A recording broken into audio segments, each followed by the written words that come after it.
have to put these. Hi, welcome to Co-Ed for Kids Facebook Live. I'd like to thank you for joining us today, whether you're watching live or you're watching the replay. Today, we're going to be talking to you about a child's social and emotional competence.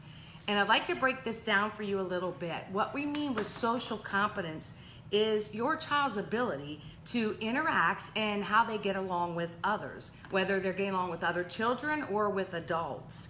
The emotional piece, the emotional competence, is how well that child regulates, how they control their emotions, how they control outbursts or their behaviors, how do they solve their problems, and how do they communicate their needs and wants effectively and in an appropriate way. We have a lot of powerful information today, so you might want to be able to take some notes. My name is Melissa Shamel. I'm Special Projects Coordinator for Co-Ed for Kids. My expert guest today with me is Kelly Zimmer. We're coming to you live from Beech Grove Head Start in Cambridge, Ohio, where Kelly is the Early Education Manager. I'd like to welcome Kelly and give you an opportunity now to tell everybody about yourself. Good afternoon, everybody, and I'm so happy to be here today because this is one of the most important things that we deal with here at Head Start. So just a little bit of background. I've been in early childhood for years, more years than I'm going to tell you about. But one of the things that I've always enjoyed most is that educational component of the whole early child process. So when I was given the opportunity about 12 years ago to start working with Head Start, I was excited, and I just have enjoyed my time here so much. We really, truly provide a difference, I think, not only for the children that we serve, 0 to 5 years old, but for the families that we serve, because the families are a huge component. And that's why I'm so glad to be here today, because parents are the first and most important educators of their children. And we truly believe that, and we truly look for ways to provide you with tips to help make that job, that difficult job of parenting, a little bit easier. So glad to be here today. Yeah, because they certainly don't come with manuals, do they? No, they don't. They should, but unfortunately. Thanks, Kelly. I'm glad you're here also, and I'm excited to talk with you about this important topic, because I think when it comes to our children, we need to make sure they're ready for school and for the world and how to get along in life in general. As we begin to think about social emotional competency, it's important for us to understand it. And why do our children need these skills and have to understand their behaviors? Because, again, we need to get them ready for school. We need to get them ready for life. It's important because it has effects on how they get along with others. Yeah. And we have to keep that in mind, that they model from what they see how we interact also as adults. Generally, these children that have they have a good attitude, if they're healthy, if they're social emotional competence, if they're healthy in that area, they are happy. They're happier. They have a positive attitude. And I think I'd like now for Kelly to share with us some important behaviors and skills that the children will demonstrate if they have healthy. How do we know our child is developing well in their social emotional areas? Okay. Well, let me start just by saying this. The thing that has been proven time and time again is that if your child has those self-regulation skills that Melissa's been talking about, by the time they go to kindergarten, they are school ready. Whether they know their alphabet, whether they can count to 20, whether they can identify 9 shapes or 10 colors or whatever, those things, of course, are all important. But the one thing that is going to help to determine most definitely whether they can go to school and be successful in school, make that transition to school, which is such a huge transition, is that ability to self-regulate, that ability to follow the rules, to be comfortable with a new routine, to calm when they need to calm, to just, there are so many parts of it, and we'll talk about some of those, but that's the thing that we need to work on most here at Head Start and in any preschool program. And it doesn't start when the kid comes to us at 3. This is something that we try to start from the time a child is born. But above all else, before a child can begin to learn self-regulation skills, you have to learn some self-regulation skills, because it starts with you. If you can calm when your child is upset, if you can come before you help to redirect your child, if your child does something that they shouldn't do, if you can do that, you pass that skill on to your child. Is that an easy thing to do? No. I have two of my own. Well, they're 31 and 27 now, but they push our buttons. And when we can develop those skills to keep us calm during those times, we can help our children from there.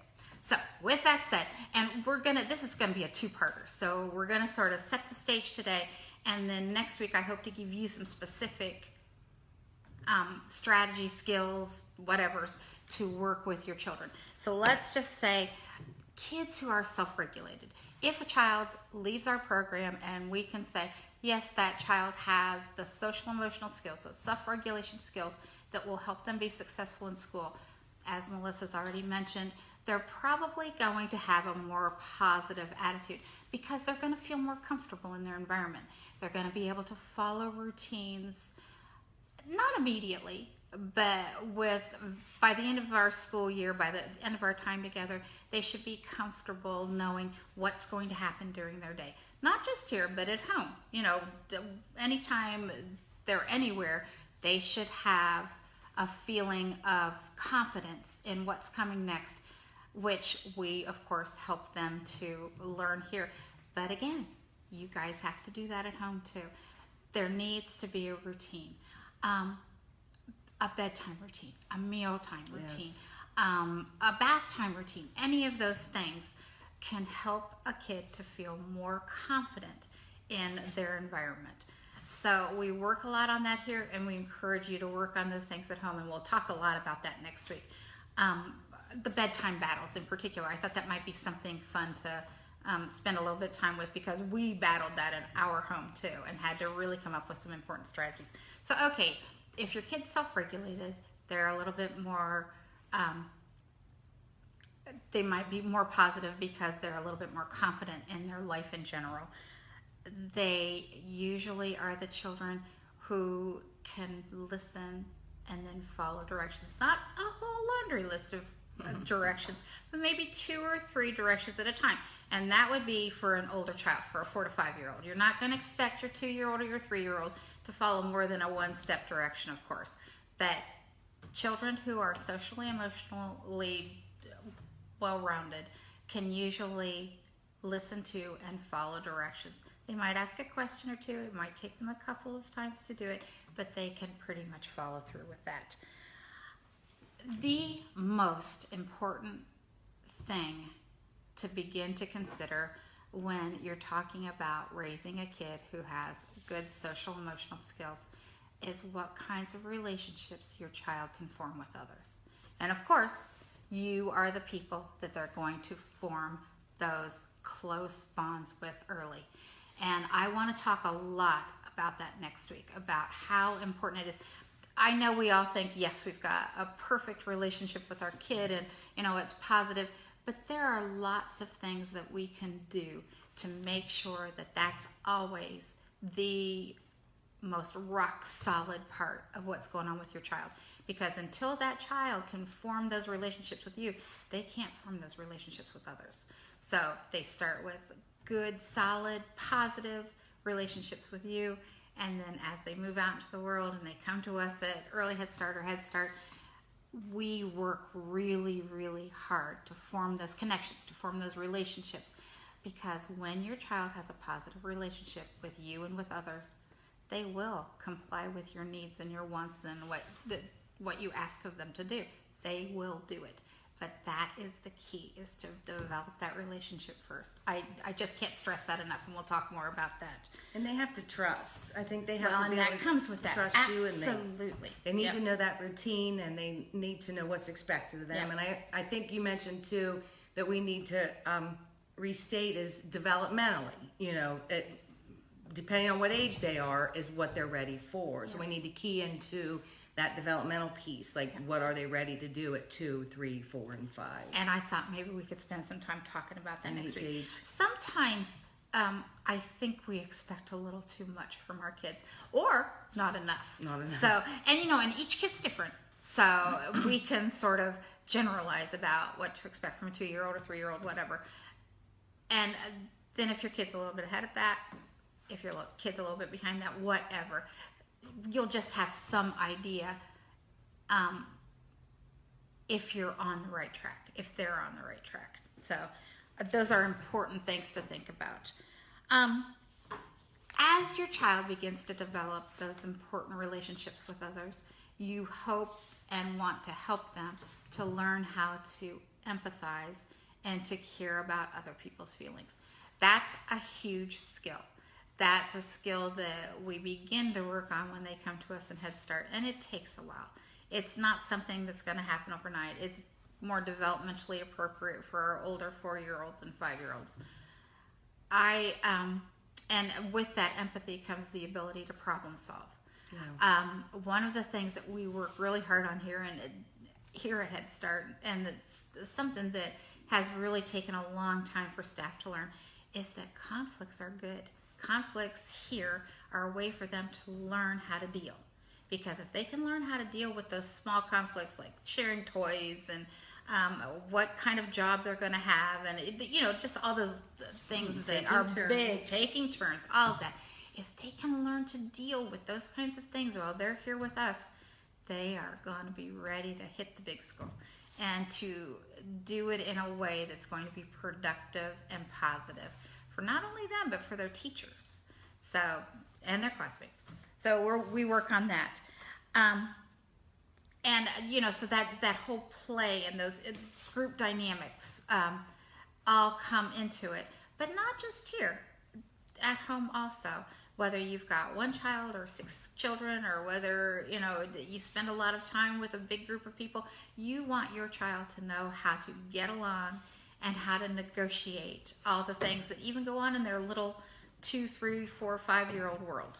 So we'll spend a little bit of time talking about that too. And I want to touch on that empathy and feelings. I think every school, preschool room, classroom, lower elementary, I've seen posters and has all these different faces on it, because we need to let our children identify their emotions, and then maybe they can recognize those emotions in other children. And that's that empathy a little bit, with understanding how my friend Johnny had his feelings hurt, and I know how that feels, and I can, empathize with him and just walk in someone else's shoes. And I say that as adults too. You'll see that everywhere on social media. You don't know what that person's been through that morning or that day to know, to come out and judge them. We need to understand what people go through. But I think you need to recognize that emotion as an adult too, so they see that you can identify your emotion, and then they begin to see that as well, and they'll tend to model after what you're seeing with that.